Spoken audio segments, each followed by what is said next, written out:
Nah, hari ini saya akan sampaikan satu tema sedikit ekstrim, sedap-sedap, ngeri-ngeri sedap maksudnya ya, yaitu tidak semua orang Kristen masuk surga. Siapa yang percaya tidak semua orang masuk surga orang Kristen?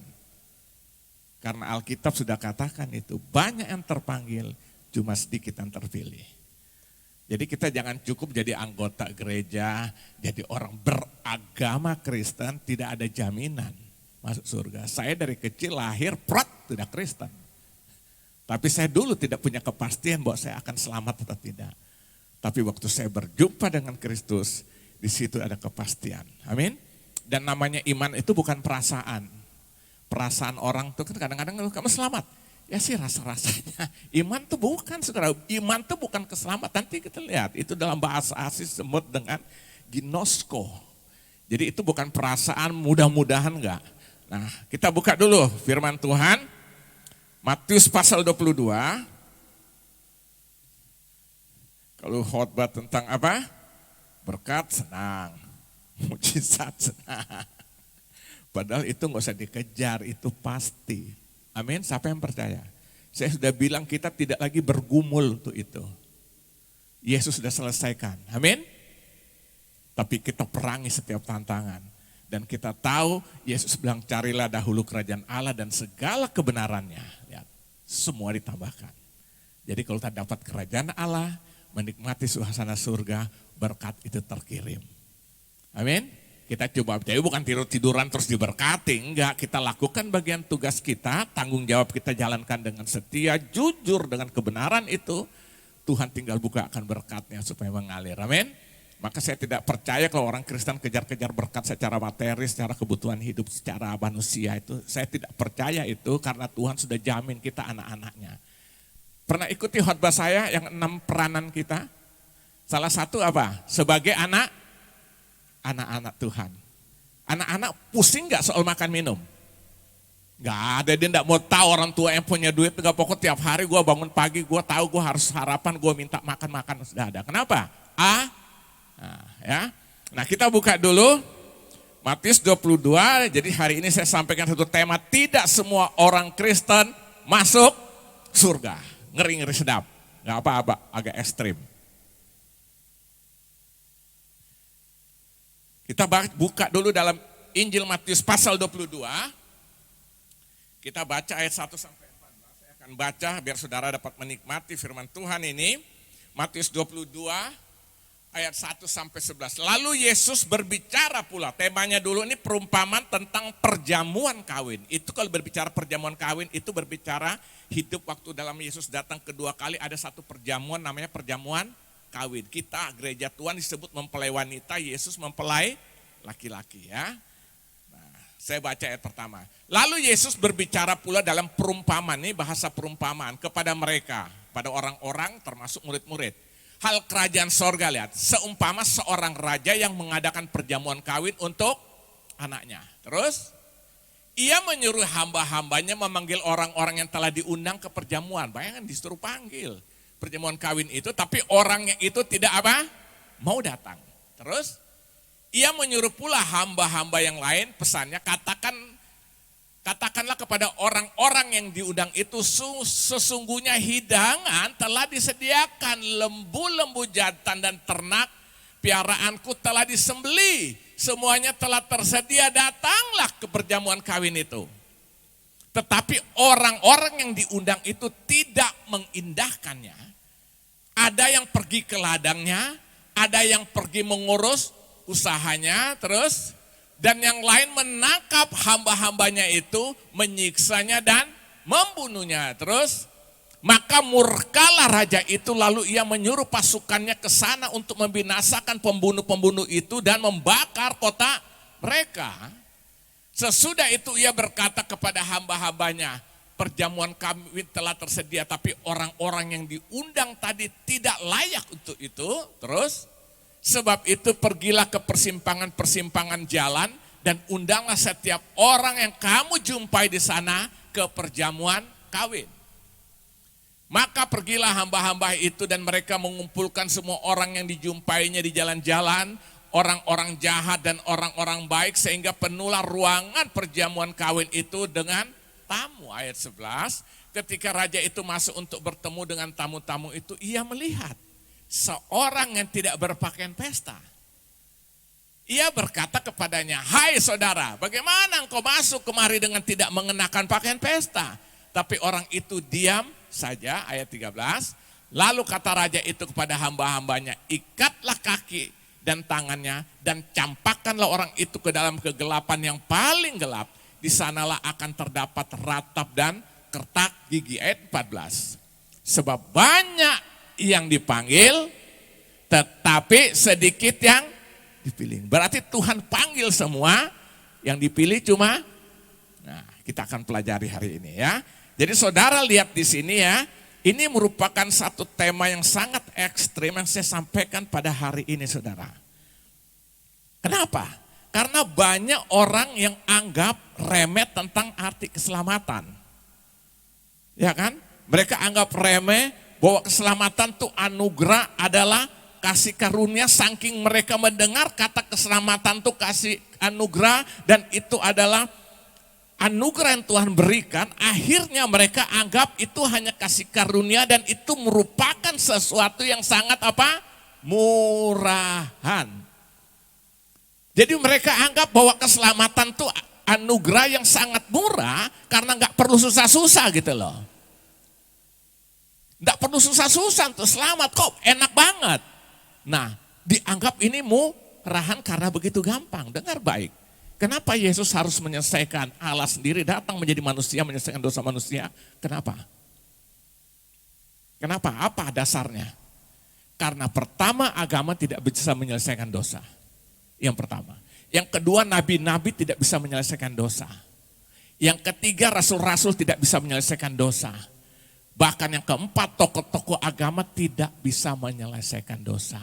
Karena manusia tidak bisa menyelesaikan, Allah sendiri datang untuk menyelesaikannya.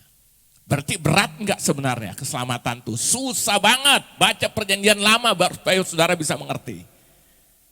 Orang berbuat baik tuh enggak bisa memastikan keselamatan. Makanya Allah harus datang memberikan itu. Dengan cara mati ganti kita yang harus mati karena dosa. Supaya setiap orang yang percaya kepada dia, Yesus itu menerima keselamatan. Percaya Yesus yang bagaimana? Yesus yang sudah menyelesaikan dosa. Nah saya mau tanya, berarti sebenarnya dosa itu hal yang sangat serius gak? Ya. Berarti keselamatan itu remeh atau enggak? Ecek-ecek enggak? Bukan. Mahal banget saudara. Nah kita mengucap syukur kalau kita bisa menerima ini, amin. Nah banyak orang-orang Kristen, kenapa tidak ada kepastian keselamatan? Mereka menganggap kasih karunia itu anugerah itu adalah hal-hal yang remeh. Baca Matius 7, buka deh, biar saudara jelas. Jadi orang Kristen tidak secara otomatis pasti selamat. Baca Matius pasal berapa? 7, saya baca ya, ayat 21 sampai 23. Bukan setiap orang yang berseru-seru kepadaku, Tuhan, Tuhan akan masuk ke dalam apa? Kerajaan surga, melainkan dia yang apa? Melakukan kehendak Bapakku yang surga. Terus pada hari terakhir banyak orang akan berseru padaku, Tuhan, Tuhan, bukankah kami bernubuat demi namamu? Ini melayani enggak? Ya. Dan mengusir setan demi namamu, pelayanan juga enggak? Pelayanan pelepasan. Terus, dan mengadakan banyak mujizat demi namamu juga, pelayanan bukan? Perhatikan ayat 3, pada waktu itulah aku, kata Tuhan Yesus, akan berterus terang kepada mereka dan berkata, aku tidak pernah mengenal kamu, enyahlah daripadaku, kamu sekalian pembuat kejahatan. Sudah kelihatan belum sini? Bahwa ternyata keselamatan bukan setiap orang, tapi orang-orang yang menghasilkan buah di dalam kehidupannya. Maka Yesus bilang bukan orang yang berteriak-teriak Tuhan, Tuhan akan selamat. Bahkan yang sudah melakukan mujizat, melakukan tanda-tanda heran, melayani dengan dahsyat. Tuhan bilang pada akhirnya aku menolak dan berkata, berterus terang, enyahlah engkau pembuat kejahatan, aku tidak mengenal engkau. Jadi jelas keselamatan bukan untuk semua orang Kristen. Hanya orang-orang yang meresponi panggilan itu. Amin. Nah sekarang kita akan pelajari satu persatu saudara. Makanya ayat 14 tadi kita kembali. Di ayat 14 tadi dari Matius 22, sebab banyak yang dipanggil tetapi sedikit yang dipilih. Saya tidak jamin kita semua di Jemaat GBI Geras Sukacita bahkan sudah melayani akan masuk surga. Saya nggak berani jamin. Itu urusan saudara dengan Tuhan yang lebih tahu. Amin. Tapi saya hanya beritakan kebenaran supaya kita mempersiapkan hidupan kita. Sungguh-sungguh. Nah sekarang kita akan masuk dalam pembahasan kita. Pertanyaannya, kenapa tidak semua orang Kristen masuk surga? Apa alasannya? Apa penyebabnya? Kenapa tidak semua orang Kristen masuk surga? Yang pertama saya jumpai. Alasan pertama karena meremehkan, tidak mengindahkan masa anugerah ini. Perhatikan ayat 1 ayat sampai ayat 8. Yesus berbicara pula dalam perumpamaan kepada mereka, hal kerajaan surga seumpama seorang raja yang mengadakan perjamuan kawin untuk anaknya. Ia menyuruh hamba-hambanya memanggil orang-orang yang telah diundang itu ke perjamuan kawin. Berarti sudah dapat undangan belum? Sudah. Tetapi orang itu tidak mau datang. Lalu dia menyuruh pula hamba-hamba lain. Pesannya, katakanlah kepada orang-orang yang diundang itu, sesungguhnya hidangan telah kusediakan, lembu-lembu jantan dan anak piaraanku dan ternak piaraanku telah disembelih. Semuanya telah tersedia. Datanglah ke perjamuan kawin ini. Terus ayat keberapa? Ayat yang kelima, saudara lihat di situ. Tetapi orang-orang yang diundang itu tidak mengindahkannya. Ada yang pergi ke ladang, ada yang pergi mengurus usahanya, dan yang lain menangkap hamba-hambanya itu, menyiksanya dan membunuhnya. Maka murkalah raja itu lalu menyuruh pasukannya ke sana untuk membinasakan pembunuh-pembunuh itu dan membakar kota mereka. Sesudah itu ia berkata kepada hamba-hambanya, perjamuan kawin telah tersedia, tapi orang-orang yang diundang tadi tidak layak untuk itu. Jadi yang pertama, kenapa tidak semua orang masuk Kristen atau masuk Kristen? Maksudnya tidak semua orang Kristen masuk surga, kenapa? Apa yang menjadi alasan? Yang pertama karena meremehkan, tidak mengindahkan masa anugerah. Tidak meremehkan dan tidak mengindahkan apa? Masa anugerah, saudara lihat. Kapan masa anugerah itu mulai berjalan? Masa anugerah itu datang waktu Yesus datang pertama kali. Itu masa anugerah. Sampai nanti dia akhir dengan datang kedua kali. Itu stop sudah masa anugerah. Jadi dia datang pertama kali sebagai juru selamat, membela saudara dan saya, mengganti saudara yang berdosa. Ya kan, disalibkan dia. Itu masa anugerah terus berjalan sampai nanti kapan? Waktu dia datang kedua kali. Ini yang kita beri nama dengan masa akhir zaman itu. Siapa yang tahu pasti Yesus masih lama datang? Siapa yang tahu pasti? Gak ada yang tahu. Bisa nanti sore, bisa besok, bisa minggu. Tapi ini yang kita masih ada hari ini, berarti kita sedang ada di dalam masa anugerah. Nah, orang-orang yang meremehkan masa anugerah ini, udah pasti dia tidak ada kepastian masuk dalam keselamatan bersama Yesus. Ada satu kata yang dipakai dalam bahasa Yunani, kata dengan kata ginosko. Ya kan? Ginosko artinya apa? Mengenal Tuhan, mengenal Allah secara pribadi, mengalami Allah di dalam Kristus secara pribadi. Ada satu keintiman, itu kata ginosko yang dipakai. Jadi saudara lihat di sini, orang yang meremehkan, tidak mengindahkan masa anugerah, akhirnya dia tidak mengenal Allah secara pribadi dalam kehidupannya. Amin. Tapi dia beragama, dia pergi ke malah apa saja dia bisa lakukan. Tapi tidak ada satu kepastian dia mati pasti masuk surga. Kenapa? Dia meremehkan, tidak mengindahkan masa anugerah itu yang sedang terjadi, ya kan? Ya. Kapan masa anugerah itu? Ya sekarang ini loh. Selama Yesus belum datang kedua kali, inilah masa anugerah. Nah, orang-orang yang meremehkan masa anugerah ini tidak mengindahkan, pasti dia akan menuju kepada kebinasaan. Makanya di sini dikatakan banyak yang dipanggil, cuma sedikit yang dipilih. Siapa yang dipilih? Yang menghargai masa anugerah itu. Amin. Makanya saudara, saya mau katakan tidak ada kepastian. Coba buka dalam Ibrani 4 ayat 1 sampai 7.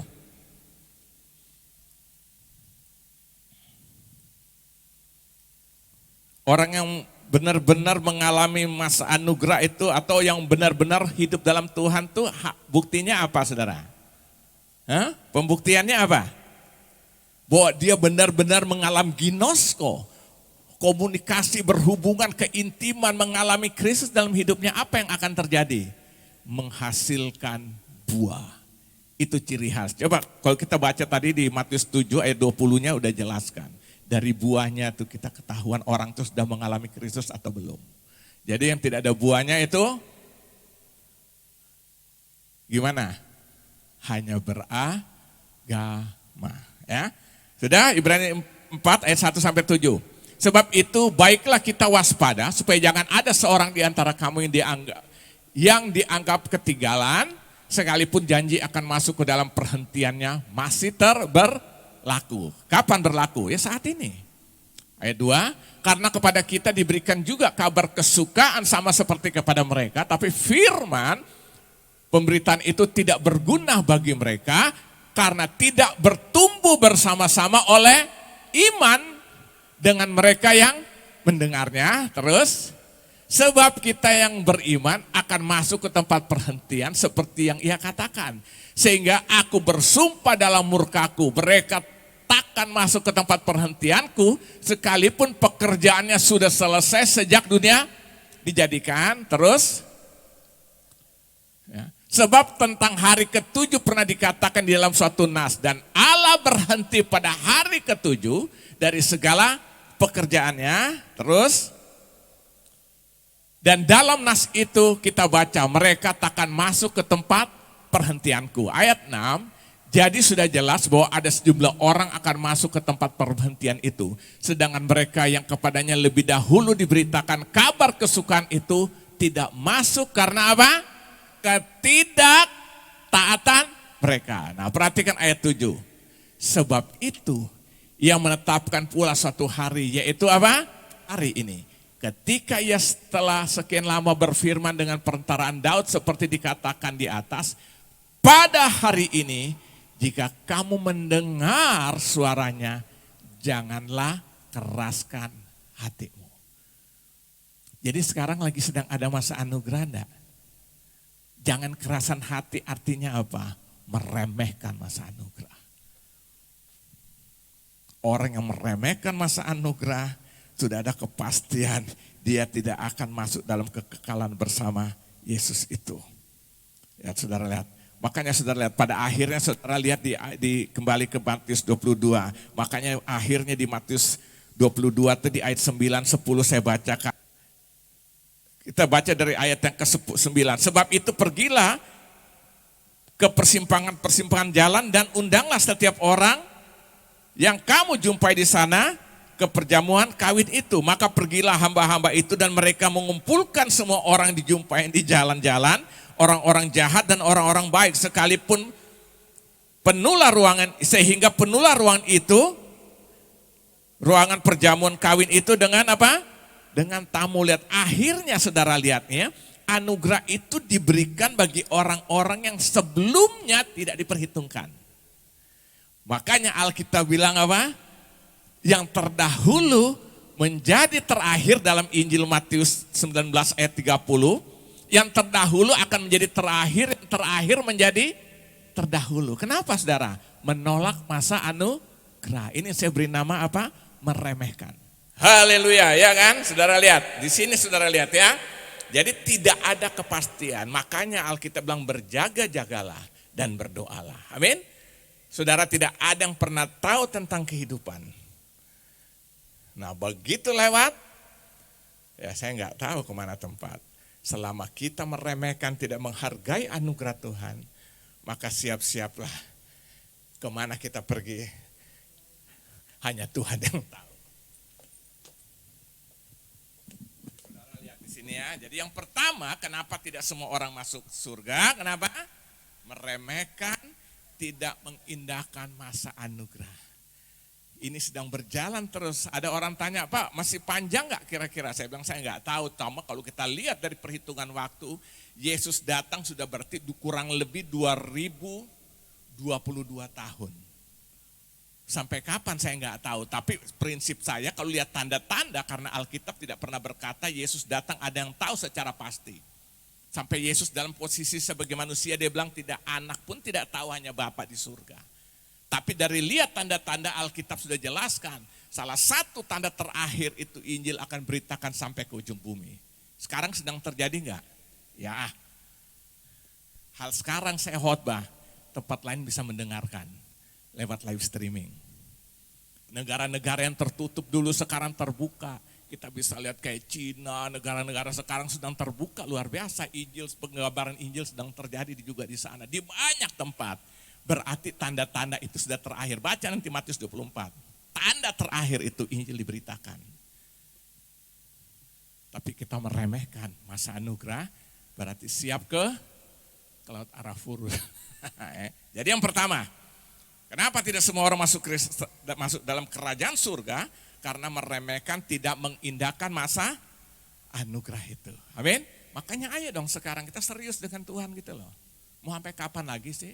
Umur kita berapa tahun paling lama? Alkitab bilang 70 tahun kalau kuat, 80 tahun kalau kuat, 7 sudah penderitaan. Ya kan? Ayo pergunakan saudara, melayani itu, saya selalu bilang melayani itu anugerah. Sampai Paulus bilang upahku adalah melayani. Berarti dia anggap waktu dia melayani dia menerima upah daripada Tuhan lewat pelayanan itu. Amin. Kan tidak semua orang dapat kesempatan ini. Nah, jadi yang pertama, kenapa tidak semua orang masuk dalam kerajaan surga? Karena meremehkan, tidak mengindahkan masa anugerah. Ini yang pertama. Yang kedua kita lihat, masih hidup terus di dalam dosa atau di dalam kejahatan. Jadi yang kedua, kenapa tidak semua orang masuk dalam kerajaan surga? Karena apa? Masih hidup tinggal di dalam kejahatan, bahkan di dalam dosa. Artinya apa? Dia diundang tapi tidak memenuhi undangan tersebut, malah menganggap apa? Menangkap apa? Dan menyiksa hamba-hamba yang beritakan itu. Coba saudara lihat ayat ke-6 dulu. Nah yang kedua kita lihat, masih hidup terus di dalam kejahatan atau di dalam dosa. Perhatikan saudara, lihat ayat yang ke-6 daripada Matius 22 ini. Dan yang lain menangkap apa? Hamba-hambanya itu, menyiksanya dan lihat. Jadi yang lain yang diundang tadi sudah enggak datang. Hamba-hamba yang memberitahu, ayo dong datang ke pesta, makanan sudah disiapkan, hidangan oleh raja itu. Mereka malah menangkap hamba itu lalu apa? Menyiksa, bahkan membunuhnya. Saudara, artinya apa? Saudara lihat sini, artinya yang diundang itu tidak memenuhi undangan tersebut, malahan menangkap, menyiksa dan membunuh apa? Hamba-hambanya itu. Artinya apa saudara? Artinya mereka masih tetap hidup dalam suatu kehidupan seperti layaknya orang-orang dunia sedang geluti. Yaitu hidup di dalam apa? Di dalam dosa itu saudara lihat. Nah ini satu gambaran saudara bagi kita. Orang-orang yang sudah ada di dalam gereja, bahkan orang-orang sudah dalam pelayanan saudara. Mereka bisa aja sambil melayani, tapi mereka tetap hidup di dalam dosa gitu loh. Jadi ini berjalan paralel. Hidup di gereja, melayani Tuhan, tapi bersamaan dengan dosa itu berjalan bersama. Nah ini satu gambaran daripada orang-orang yang tidak diundang itu, yang diundang itu sudah tidak mau datang kepada undangan, hamba yang memberitahu kabar undangan itu malah ditangkap, dibunuh. Saudara lihat, ini sangat-sangat berbahaya saudara. Ini saya ingin ingatkan hari ini saudara, ya kan? Tidak semua orang, maka saya bilang, akan masuk dalam kerajaan surga. Yang pertama, orang-orang yang meremehkan, tidak mengindahkan daripada masa anugerah itu. Yang kedua, masih hidup terus di dalam dosa, masih hidup terus dalam kejahatan-kejahatannya. Sampai mereka pun tidak menyadari yang mereka lakukan dalam kehidupan mereka sebagai orang percaya, yang mereka ngaku percaya itu tetap hidup dalam kejahatan itu loh. Hidup dalam dosa ya, saya mau sebut dosa ya terjemahin aja begitu banyak kan. Masalah-masalah namanya pelanggaran itu kan. Yang namanya dosa tuh banyak sebut. Tapi apa dosa? Apa yang disebut dengan dosa? Ada enggak yang tahu? Apa itu dosa? Hah? Apa itu dosa? Buka 1 Yohanes 3 ayat keempat. 1 Yohanes pasal yang ketiga ayat yang keempat. Setiap orang yang berbuat dosa melanggar juga hukum Allah. Sebab dosa ialah apa? Pelanggaran hukum Allah. Jadi yang namanya dosa itu pelanggaran hukum Allah. Apa itu hukum Allah? Ini firman. Makanya saya selalu katakan, firman ini jadi cerminan bagi hidup kita. Dengan kita bercermin dengan firman, kita bisa tahu siapa kita sesungguhnya. Amin? Setuju enggak? Setiap kita lihat firman, kita bisa tahu siapa kita. Makanya berbahagialah orang yang siap ditegur oleh firman. Dia pasti akan mengalami satu perubahan. Saya beri contoh Daud. Dia ambil istrinya siapa? Uria. Ini contoh paling gampang ya kan. Sudah dia ambil, dia gauli, ya kan. Setelah itu apa? Dia pikir, dia sadar nggak sebenarnya jahat? Tahu nggak? Daud sadar nggak? Sadar. Karena dia tahu ini kejahatan, dia pertama tidak mau menyelesaikan dulu. Dia akan tutup ini dengan cara penyelesaian lain yang berikut. Yang akhirnya dia menutupi dosa dengan, nah dosa yang kedua apa? Dia merancangkan pembunuhan berencana. Saudara baca deh situ. Dia merancangkan pembunuhan yang berencana itu. Dia tempatkan siapa? Tempatkan Uria dalam pasukan paling depan karena dengan harapan kalau terjadi pertempuran karena Uria adalah tentaranya. Dengan harapan kalau apa? Kalau berperang kemungkinan Uria akan kena panah musuh atau senjata musuh kemungkinan lebih besar. Dan akhirnya terjadi enggak? Dia rasa aman enggak? Mulanya dia pikir selesai. Tapi tiba-tiba Nabi datang. Tegur dia, kau pembuat dosanya. Alkitab bilang waktu itu dia langsung menangis, bahkan bukan hanya menangis. Dalam kitab Samuel katakan dia sampai berpuasa. Karena rupanya akhirnya tambah sedih ternyata anak yang dikandung dari hasil hubungan dengan Batsheba pun mati. Waktu sakit dia sampai berpuasa. Tapi akhirnya harus juga mati. Karena itu saudara pelanggaran daripada apa? Hukumnya Tuhan. Hukum Allah. Lihat, tapi akhirnya dia kembali enggak? Dia kembali. Dan permintaannya cuma satu, jangan kiranya rohmu undur daripada aku. Karena dia sudah lihat bukti seorang bernama Saul sebagai raja waktu roh Allah undur. Ngeces. Jadi kerasukan saya. Nah dia takut jangan dia seperti itu, dia cepat berbalik. Dia tidak minta, Tuhan jangan angkat jabatanku sebagai raja. Tuhan jangan ambil kekayaanku sebagai seorang raja. Aku hanya minta jangan kiranya rohmu undur padaku. Luar biasa kan? Makanya Alkitab bilang Daud berkenan. Keturunanmu lah yang akan hadir sebagai juru selamat. Yaitu Yesus diperhitungan dari keturunan Daud. Kenapa? Dia melakukan dosa ya, tapi dia cepat menyelesaikannya. Amin? Kenapa? Nah hari ini saya mau katakan masa anugerah itu masih ada. Pergunakan sebaik-baiknya itu. Amin. Jadi yang kedua saudara lihat, kenapa tidak semua orang Kristen masuk surga, karena apa? Karena masih hidup dalam kejahatan, masih hidup dalam dosa, kompromi berjalan. Ya kan, kita ada di gereja, tapi hidup kita juga sama dengan orang dunia, kita melayani, tapi hidup kita bersama dengan pelayanan kita, kerjaan kita juga tetap berjalan dalam dosa. Ini yang namanya kita paralel dengan dosa. Alkitab bilang kalau mau panas-panaslah, dingin-dinginlah, kalau tidak akan dimuntahkan. Nah itu sebabnya hari ini yang kedua saudara, jangan kita mau menjadi orang-orang yang apa? Yang kompromi dengan dosa, amin. Dosa ya dosa, karena dosa itu adalah pelanggaran hukum Allah, apa saja bentuknya. Kebencian sesuai dengan firman? Dendam sama enggak sesuai dengan firman enggak? Semua adalah pelanggaran ya. Jadi saudara lihat, jadi yang kedua kita harus tinggalkan dosa. Yang ketiga,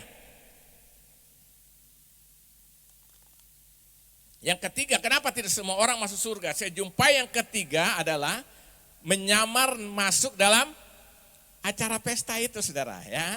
Artinya apa? Ini disebut dengan hidup dalam kepura-puraan atau hidup di dalam kemunafikan. Saudara lihat ayat 11 sampai ayat 13 daripada Matius pasal 22 tadi, ayat 11 sampai ayat 13.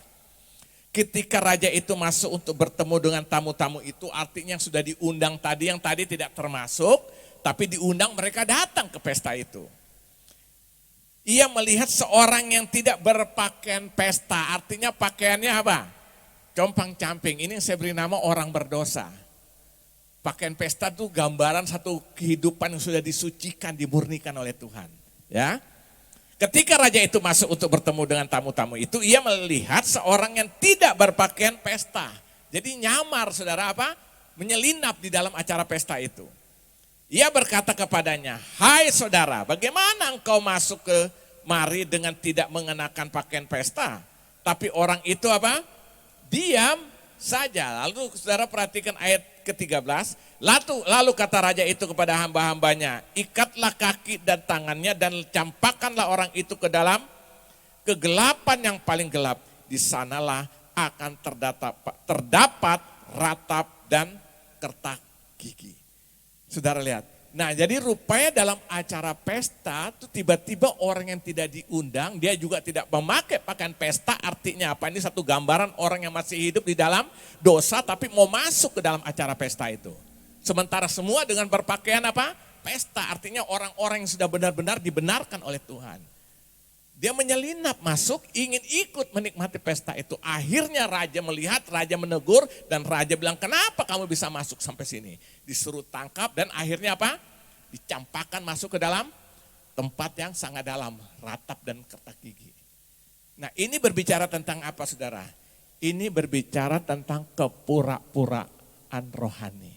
Pura-pura rohani, atau dalam bahasa yang lebih umum kita dengar, disebut dengan hidup di dalam kemunafikan. Munafik artinya muka nabi, pikiran kotor.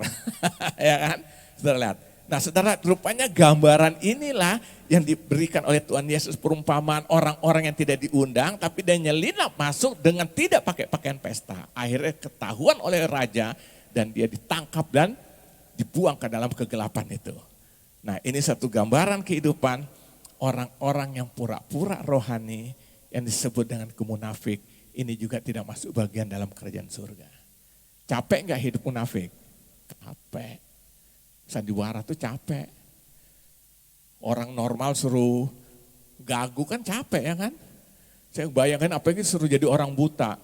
Matanya celik tapi enggak ngelihat. Capek lu bayangin begini terus ya kan?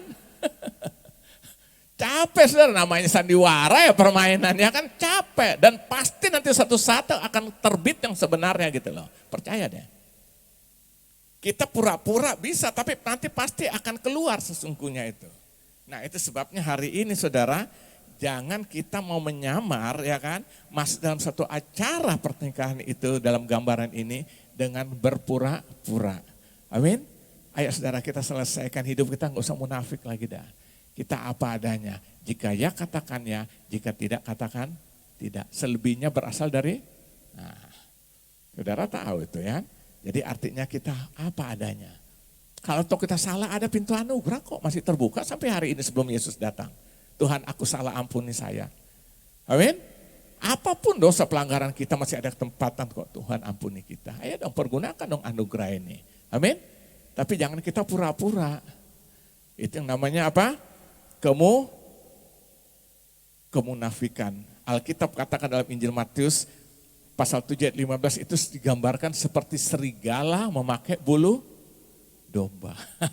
Kita nggak tahu ini serigala apa domba, ya kan? Nah, Paulus juga gambarkan dalam 2 Korintus pasal yang ke-11 ayat 14, dia bilang iblis pun menyamar seperti malaikat terang. Jadi kita nggak tahu nih sebenarnya iblis apa malaikat ya kan? Tapi pada akhirnya buahnya pasti ketahuan. Percaya saya. Percaya saja saudara. Di mana-mana saya jumpai dalam pelayanan banyak orang-orang yang kelihatannya rohani tapi sebenarnya berpura-pura, akhirnya kebongkar ketahuan, percaya deh. Karena ini kita hidup dalam kehidupan perkara rohani loh. Ada hadirat Tuhan yang langsung turun tangan. Amin. Kita melayani, saudara lihat, saudara bukan melayani manusia loh, kita melayani Tuhan loh. Kita beribadah bukan beribadah untuk kedatang kepada manusia, ya kan? Kita sedang beribadah pada Dia. Makanya Paulus bilang kepada jemaat di Roma ya kan? Persembahkanlah tubuhmu sebagai persembahan hidup yang kudus dan berkenan di hadapan Allah, itu adalah ibadah yang sejati. Jadi hidup ini loh, di hadapan Allah yang kudus berkenan, itu ibadah sejati. Jadi ibadah bukan sebatas ini, saudara. Kita kumpul puji Tuhan, berarti selesai. Sudah selesai ibadah? Enggak. Dari menit ke menit, waktu ke waktu, setiap hari hidup kita harus menjadi ibadah bagi kita. Jadi ibadah itu kehidupan. Setuju? Amin? Ibadah itu kalau di sini semua kelihatan, lihat aja hari-hari hidupan kita. Ayo, kita harus menjadi orang-orang yang beribadah. Amin? Ibadah sejati adalah hidup yang kita persembahkan bagi Tuhan. Amin? Nah, itu sebabnya kenapa orang tidak masuk surga?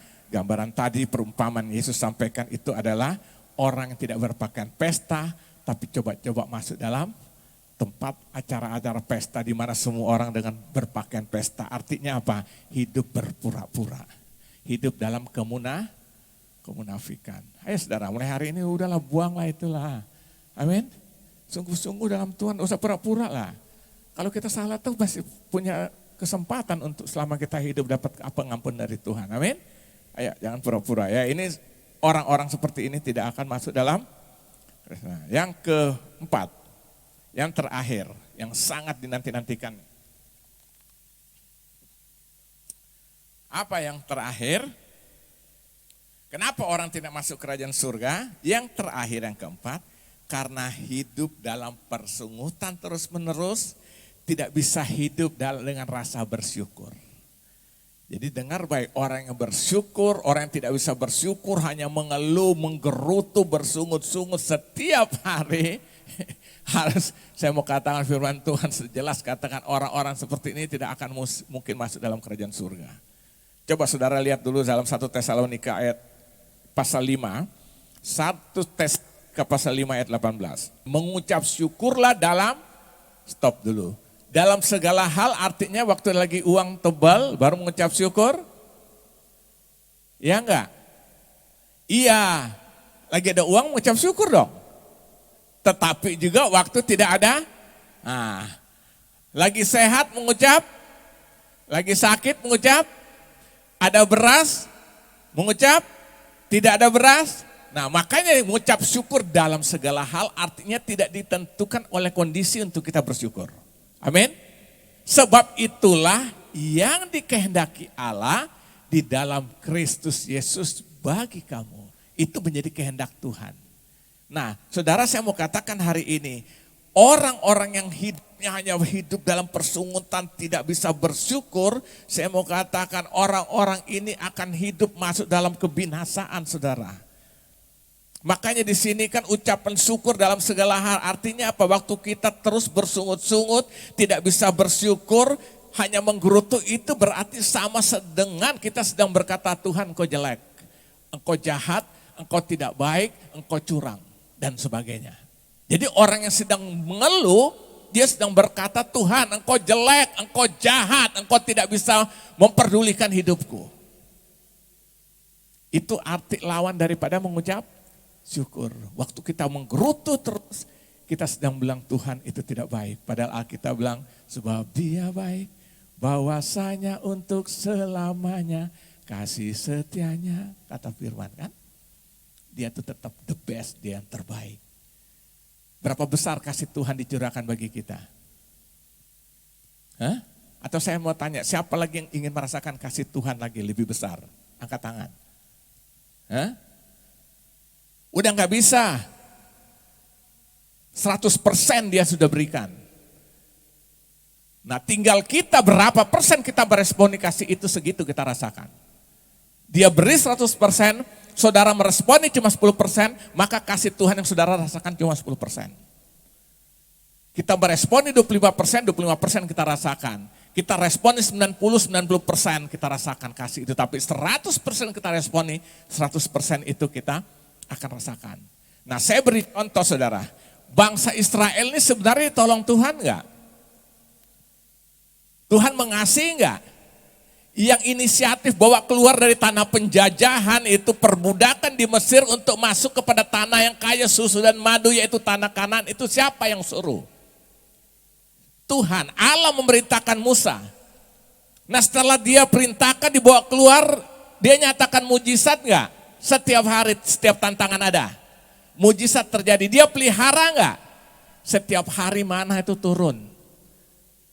Sampai dibilang jangan ambil banyak-banyak, percuma lu ambil banyak, berulat juga busuk. Karena setiap hari berkat itu baru Tuhan curahkan.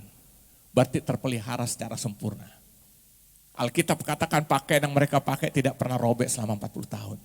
Kasut yang mereka pakai tidak pernah rusak. Jadi berjaminan Tuhan luar biasa enggak? Malam hari yang dingin luar biasa, di sana tuh kontras banget siang dan malam. Dalam kedinginan Tuhan hadir memberi kehangatan lewat tiang api. Siang hari yang panas dia hadir lewat tiang awan memberikan kesejukan. Saya mau tanya luar biasa enggak berarti? Bukti kasih pemeliharaan Allah bagi bangsa ini. Nah mau tanyaan, tapi apa yang dilakukan oleh bangsa ini? Buka dalam Keluaran pasal 15, minimal saya sampaikan 3 hal. Keluaran 15 ayat 24. Keluaran 15 ayat 24. Lihat. Lalu apa? Bersungut-sungutlah bangsa itu kepada Musa, kata mereka, apakah akan kami minum? Lihat, ini masalah waktu mereka butuh air. Belum ada sebetulnya dalam sekejap sudah bersungut-sungut. Buka lagi pasal 16 ayat yang kedua. Keluaran 16 ayat yang kedua. Di padang gurun itu bersungut-sungutlah segenap jemaat Israel kepada Musa dan Harun. Buka lagi pasal 17 ayat yang keempat. Lalu berseru-serulah Musa kepada Tuhan, katanya, apakah yang akan kulakukan kepada bangsa ini? Sebentar lagi mereka akan apa? Melempar aku dengan batu, saudara lihat. Lihat, saudara lihat, dan nanti saudara boleh baca terus di rumah, selalu terjadi suatu persungutan dari bangsa ini. Itu sebabnya mereka tertunda masuk pada tanah perjanjian, tanah Kanaan yang kaya susu dan madu itu tertunda. Apa penyebab penundaan itu terjadi? Karena persungutan. Dan akhirnya juga masuk enggak? Alkitab mencatat, saudara tahu, yang keluar dari Mesir sama-sama dengan sekitar kurang lebih, ditafsirkan sekitar kurang lebih 2 juta orang bangsa Israel pada saat itu, yang sama-sama dari Mesir, dan akhirnya masuk ke tanah Kanaan itu cuma 2 orang. Yosua, Kaleb, ditambah generasi baru milenial, artinya yang lahir padang gurun 20 tahun ke bawah. Hanya itu yang masuk. Makanya begitu setelah tongkat estafet kepemimpinan dipindahkan dari Musa kepada Yosua, begitu mereka setelah menyeberang sungai Yordan akan masuk tanah Kanaan, maka dibuat perjanjian baru dengan Yosua pada orang-orang ini. Katakanlah kepada siapa engkau akan menyembah. Karena dia tahu karakternya kan turunan kan? Turunan pemberontak gitu kan? Katakanlah kepada siapa engkau akan menyembah. Kepada nenek moyang kau disembah oleh nenekmu itu, nenek moyangmu itu, di seberang sungai Efrat, atau kepada Allah Israel yang sudah menuntun kita masuk ini. Tapi ketahuilah kalau kamu juga tidak mau menyembah aku, kata Yosua, dan si isi rumahku, aku akan menyembah kepada Allah itu. Dia buat perjanjian, karena dia tahu jangan-jangan ini udah mulai terpengaruh kan. Tapi mereka akhirnya siap menyembah dan mereka tuh masuk ke tanah Kanaan. Sederhana enggak penyebabnya? Sampai tidak masuk dan yang masuk. Apa? Persungutan.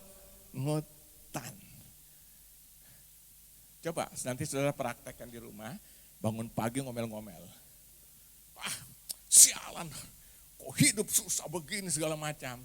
Sepanjang hari hidupmu gak nyaman di hati. Percaya, praktekkan aja. Salah semua, kayaknya gak damai ya. Tapi begitu bangun pagi, saudara, haleluya, angkat tangan. Baru mulai segala puji syukur. Sepanjang hari saudara hidupi, mungkin tantangan tidak langsung menghilang. Tapi minimal ada sukacita, ada damai sejahtera, ada kekuatan untuk kita menghadapi setiap tantangan yang kita hadapi. Amin. Orang bersyukur pasti akan alami itu. Percaya saya. Tapi kalau kita sudah mulai bangun pagi dengan sepanjang hari itu nggak nyaman hidup saudara. Percaya dah. Ini salah, itu salah ya kan. Nah makanya bersyukur itu bukan hal yang remeh loh. Itu diperhitungkan. Kenapa waktu kita bersungut, kita sedang berkata, lu jelek lu Tuhan. Tapi kalau kita bersyukur, segala puji, syukur bagimu, ku tinggikan namamu selalu. Itulah kenapa Daud berkenan di hati Allah. Setiap hari dia mau mengambil kecapi, memuji, menyembah Tuhan. Perkataan-perkataan, selalu perkataan firman yang keluar dari mulutnya. Sampai hingga waktu dia harus berhadapan dengan Goliat, dia bilang, kau mendatangi aku dengan pedang, tombak, dan lebing. Dia menyadari dia nggak punya kekuatan apa-apa. Dia hanya punya ketepel, disebut yang ali-ali. Kalau ketepel itu ada kayu yang gini, kalau ali-ali cuma kayak ada kulit, nanti ditaruh, diputar gini. Engkau mendatangi aku dengan pedang, lebing, dan tombak, tapi aku mendatangi engkau, Goliat, dengan Allah semesta, Allah Israel yang kau tantang ini. Dan hari ini juga aku akan menyerahkan engkau kepada mayatmu, kepada burung-burung di udara. Saya mau tanya, siapa yang menang dalam pertarungan itu? Siapa? Daud. Karena selalu dia bersyukur pada Tuhan. Maka disebut orang yang berkenan di hati Allah. Kalau sudah berkenan, udah dah. Saudara akan lihat bagaimana peran Tuhan dalam kehidupan kita kalau kita berkenan. Amin. Makanya jangan suka bersungut-sungut saudara ya. Nah hari ini saya bagikan firman Tuhan 4 hal ini. Tidak semua orang Kristen masuk surga. Kenapa alasannya? Karena apa? Karena meremehkan, tidak mengindahkan masa anugerah. Maka setiap kita dengar firman, sikapkan, buka hati kita untuk kebenaran itu. Amin. Supaya kita mengalami kasih kemurahan Tuhan dalam hidup ini. Yang kedua apa? Masih hidup terus dalam kejahatan, masih hidup terus di dalam dosa. Bisa enggak orang sambil melayani juga hidup dalam dosa? Bisa. Banyak kok contoh-contoh kan. Tapi dari buahnya kan kata Tuhan kan, dari buahnya kita dikenal. Ya kan? Yang ketiga, menyamar masuk dalam acara pesta itu artinya masih hidup dalam kepura-puraan rohani. Sebenarnya enggak rohani ya kan. Nah, saudara, ini bagian-bagian orang yang tidak akan masuk dalam kekekalan itu loh. Saya ngomong apa adanya saudara karena saya mengasihi saudara. Amin. Kita sama-sama belajar kok di sini. Ya kan? Yang keempat karena apa? Hidup selalu dengan persungutan. Waktu kita bersungut hati Tuhan sakit. Saudara tiap hari mengeluh, lihat sedikit tantangan mengeluh. Saya udah bilang sebenarnya pergumulan udah gak ada. Artinya gak perlu Tuhan sudah menyelesaikan pergumulan paling berat itu adalah dosa. Tapi Tuhan izinkan kita menghadapi tantangan. Kita perangi karena kita salah satu prajurit Kristus. 6 poin saya pernah sampaikan, salah satu juga adalah prajurit. Prajurit kerjanya apa? Tidur-tiduran. Perang dong, setiap hari Alkitab bilang, Paulus bilang kita sedang berperang bukan melawan darah dan daging, tapi roh-roh jahat di udara. Amin. Tantangan-tantangan hidup setiap hari kita perangi itu. Dan kita sebenarnya sudah dijamin kemenangannya. Karena Yesus menang. Amin. Saudara bayangkan kalau hidup setiap hari bergelut. Aduh apa bro. Aduh susah nih gue lagi. Apa? Anak bayaran sekolah. Ya itu tantangan. Amin. Jadi ya justru berserah. Maka Yeremia bilang apa? Terkutuklah orang mengandalkan Tuhan dan kekuatan sendiri, tapi diberkati orang yang mengandalkan Tuhan kan. Justru kita dilatih untuk itu, jadi prajurit terlatih. Besok selesai begini bro, ini sakit gak sembuh-sembuh nih. Lu kapan sih nyamannya gitu? Ya kan, besok lagi ketemu, apa aduh, kena PHK gue. Kasian deh lu menderita banget sih itu. Padahal itu tantangan-tantangan. Ya kan Paulus, kan pencobaan-pencobaan hadapi adalah pencobaan-pencobaan biasa yang tidak akan melebihi kekuatan kita, amin. Kita hadapi bersama Tuhan, kita cakap melakukan segala perkara. Nah saudara lihat, jadi saudara lihat kita hadapi semua ya. Bersama Tuhan kita bisa melakukan banyak. Nah, yang penting buat kita hanya bersyukur. Waktu kita bersyukur, damai sejahtera, sukacita Tuhan, kekuatan memenuhi hidupan kita. Sehingga tantangan sebesar apa dengan kekuatan, dengan sukacita, dengan damai sejahtera bisa kita hadapi. Tapi kalau enggak ya stres. Ya bersyukur aja pada Tuhan setiap hari. Saudara mengeluh juga tidak terjadi sesuatu, betul enggak? Malah makin menekan. Memang saudara ada persoalan misalnya, saudara bersungut terus persoalannya berubah. Malah makin nekan secara psikis, secara psikologi kita tertekan loh. Kalau kita tapi waktu kita bersyukur ada kekuatan. Saudara berdoa sungguh-sungguh, saudara akan rasa sukacita Tuhan. Kadang-kadang kita menangis tapi bukan karena susah. Saya kan alami kayak gitu, saudara memuji Tuhan, kadang-kadang sampai kita bisa nangis, tapi rasanya sukacita, sukar diceritakan. Ini yang Alkitab bilang kerajaan Allah bukan soal makan dan minum, kebenaran, damai sejahtera, sukacita oleh Roh Kudus. 1 Korintus 4 ayat 20 terdiri bukan dari perkataan tapi dari kuasa. Nah ini sebenarnya bagian hidup kita, saudara. Ya, jadi mulai hari ini jangan suka lebih baik bersyukur. Karena waktu kita bersyukur kita bilang, Engkau baik Tuhan. Sebagai anak-anaknya. Amin.